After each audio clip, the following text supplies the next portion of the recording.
Привет, друзья! Вот такое нестандартное, крутое уравнение из Стэнфорда сегодня нам предстоит решить. И решим мы его на уровне 7 класса. Ну, будет решать, конечно, восьмиклассница. Ну что, вы тоже можете попробовать его решить. Ну, а мы разделаемся с ним очень быстро. Правда, сразу залезем в одно болото под названием Безу, а потом уже выберемся из него. Итак, первое. Ну, как решать обычно? Начинаю такое уравнение. Возводит квадрат. Ну, тут как бы трехчлен квадрат. Нужно перемножить самого на себя, если вы не знаете формулки. Ну, допустим, даже знаете. Первый член будет x4, потом что-то, что-то, что-то, что-то, потом единичка, так? X в кубе тоже перенесется, а потом пятерочка перенесется, правильно? Ну и получится минус 4 в конце, верно? Равно нулю. И теперь, чтобы найти целые корни, попытаться, нужно искать их среди делителей свободного члена. Это числа плюс-минус 1, плюс-минус 2 и плюс-минус 4. Ну, я не буду тратить ваше время и скажу сразу, что у меня ничего не получилось. Я подставлял. И плюс-минус 1, плюс-минус 2, плюс-минус 4, и у нас не равно нулю получилось всегда, поэтому целых корней нет, и, очевидно, рациональных нет. Над корни иррациональные, а здесь это уже совсем другая задача. Ну что ж, давайте что-то придумывать. Я это уберу, очищу и скажу, что начинаю придумывать тогда. Группировка разложения – это чистый способ. Вот первый, который нужно придумать. Есть квадратик. Нужно тогда разность квадратов сделать, правильно? Ну, правильно. Но как ее сделать? Ну, вот так, наверное. Х в квадрате минус х минус 1 в квадрате. И пятерочку расщепить на два слагаемых. Каких? 4 единички, правильно? Четверку перенести в левую часть. Перенести. Что получится? Минус 4. Ну, вместо минус 4 я запишу сразу минус 2 в квадрате. Пойдет? А справа останется х куб плюс 1. Ну и все, теперь у нас есть вот эта разность квадратов, а это сумма кубов. Я тут могу куб приписать. И здесь мы вспоминаем, кто забыл, две формулки. Некоторые раздражаются, когда я привожу эти формулки, а некоторые раздражаются, когда я не привожу формулки. Поэтому я все-таки их приведу.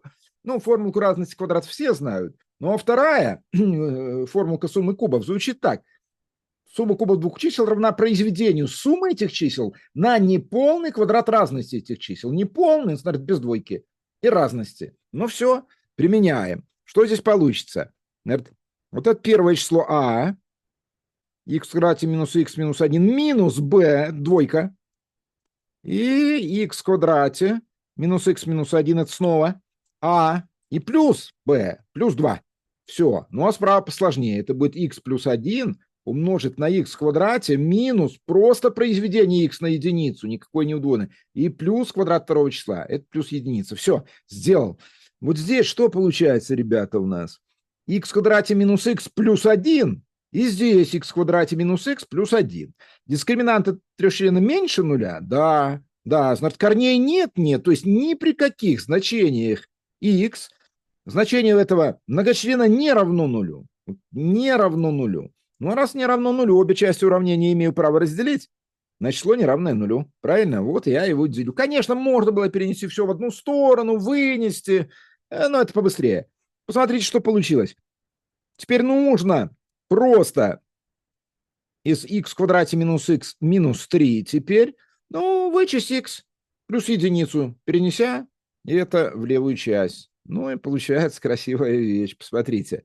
Оранжевым напишу. Вот здесь что получается? Х в квадрате минус 2х. Вот подобные. Ну и минус 3 минус 1 даст минус 4 равно нулю. Так это приведенное квадратное, решаю любимой мной формулой.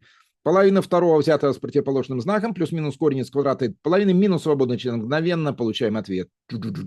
Два корня. Значит, всякие другие корни мы не решаем, не находим комплексные. У нас все-таки канал больше для школьников, то есть ищем корни x, принадлежащие множеству действительных чисел. Ну, а желающие могут найти комплексные корни, да, они нам не нужны. Ну и в качестве домашней задачки я предлагаю попробовать решить, ну, в некотором смысле похожую задачу. Ну что, я рад, что вы досмотрели до конца. Ну, ставите лайки, большие молодцы, не забывайте. Не забывайте, пишите комментарии, я очень рад. Приятно читать ваши комментарии. До новых встреч, всего хорошего. С вами был Валерий Коцаков, пока.